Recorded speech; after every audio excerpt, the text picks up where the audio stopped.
Connaissez-vous Bill? Bill, c'est un skieur de l'extrême. Pour faire cet exercice de mécanique, il faut deux composants. De fausses lunettes de ski, un faux bob en laine, par contre, un vrai cerveau. À vous de jouer. Le voilà, Bill le fou, Bill l'extrême. Je vous laisse lire les données, réaliser la première question, donc calculer le poids P de Bill, et la deuxième question, les normes des forces R et F.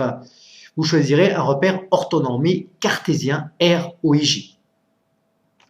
Bon, la première question, je ne vous ferai pas l'injure de la corriger au tableau. La somme des forces est égale au vecteur nul d'après le principe d'inertie, puisque le vecteur vitesse du centre d'inertie de Bill est constant. Le calcul de poids P, P égale mg. J'ai intensité du champ de pesanteur terrestre, 10 newtons par kilogramme, c'est-à-dire que sur chaque kilogramme de matière s'exerce un poids P de 10 newtons, ce qui nous fait le poids P de Bill de 800 newtons. Que valent les coordonnées de ces trois vecteurs, ou les composantes de ces trois vecteurs, sur le repère OIJ? Alors R, commençons par R. Eh bien, la projection de R sur l'axe des X, ça donnera sa composante sur l'axe des X, que je vais noter Rx, ça vaut 0, parce que quand on projette R sur l'axe des X, eh bien, on trouve un point, longueur d'un point 0, Rx égale 0 newton. Ry, eh bien, le vecteur R, on voit que c'est directement Ry fois J. Ry étant la composante de R sur l'axe OY.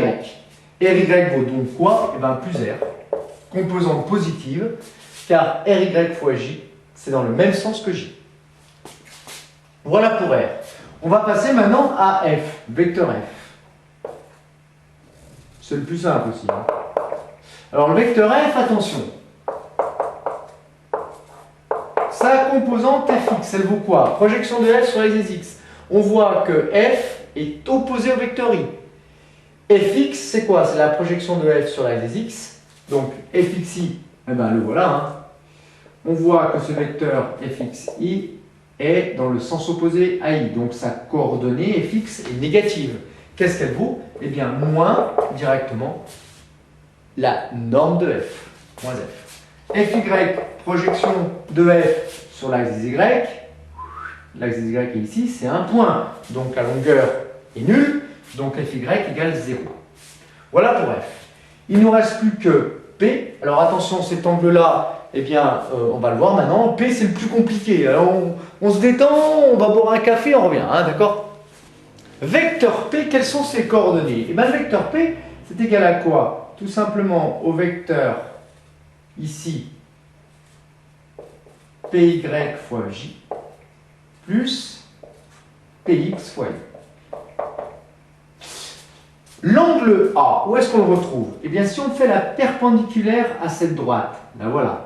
La perpendiculaire à cette droite, la voilà.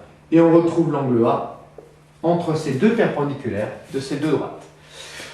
Alors, le PY, premièrement, est négatif. Pourquoi? Parce que PYJ, ce vecteur-là, est opposé à J. Donc PY est forcément négatif. Il va avec quoi? Eh bien, avec le côté adjacent à l'angle, côté adjacent. Donc ça va forcément avec un cosinus. C'est cosinus A fois quoi? Eh bien, fois l'hypoténuse qui vaut P. On rappelle que le cosinus de A, c'est égal au côté adjacent, donc là, ça serait PY, divisé par l'hypoténuse qui vaut P. Je mets moins, pourquoi? Parce que PY il va être négatif, lui. Voilà, ça c'est un petit rappel. Évidemment, si on a un qui va avec le cosinus, l'autre va avec le sinus. Le Px, que vaut sa valeur? Eh bien, ça vaut plus, pourquoi? Parce que Pxi est dans le sens de I, donc plus quoi? Sinus A fois l'hypoténuse fois P. Voilà pour la somme de ces trois vecteurs. Maintenant, il ne nous reste plus qu'à écrire que la somme de ces trois vecteurs est égale au vecteur nul, et puis on va voir ce qu'on peut en faire tout ça. Bien, la somme des trois vecteurs force égale au vecteur nul. Donc ça veut dire que la somme des coordonnées sur l'axe des X égale 0. Ce qui nous fait moins F plus 0 plus P sinus A égale 0. Autrement dit, F est égal à P sinus A. On fait l'application numérique. Donc ça fait 800 fois cos sinus 40, 5, ce qui fait 5,6 fois 10 puissance 2 newton. Voilà pour la norme de F. La somme des coordonnées sur l'axe Y est nulle. Donc ça nous donne R moins P cos A égale 0.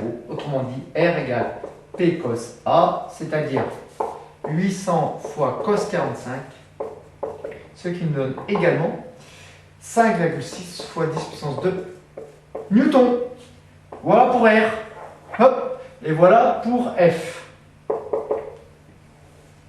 Voilà.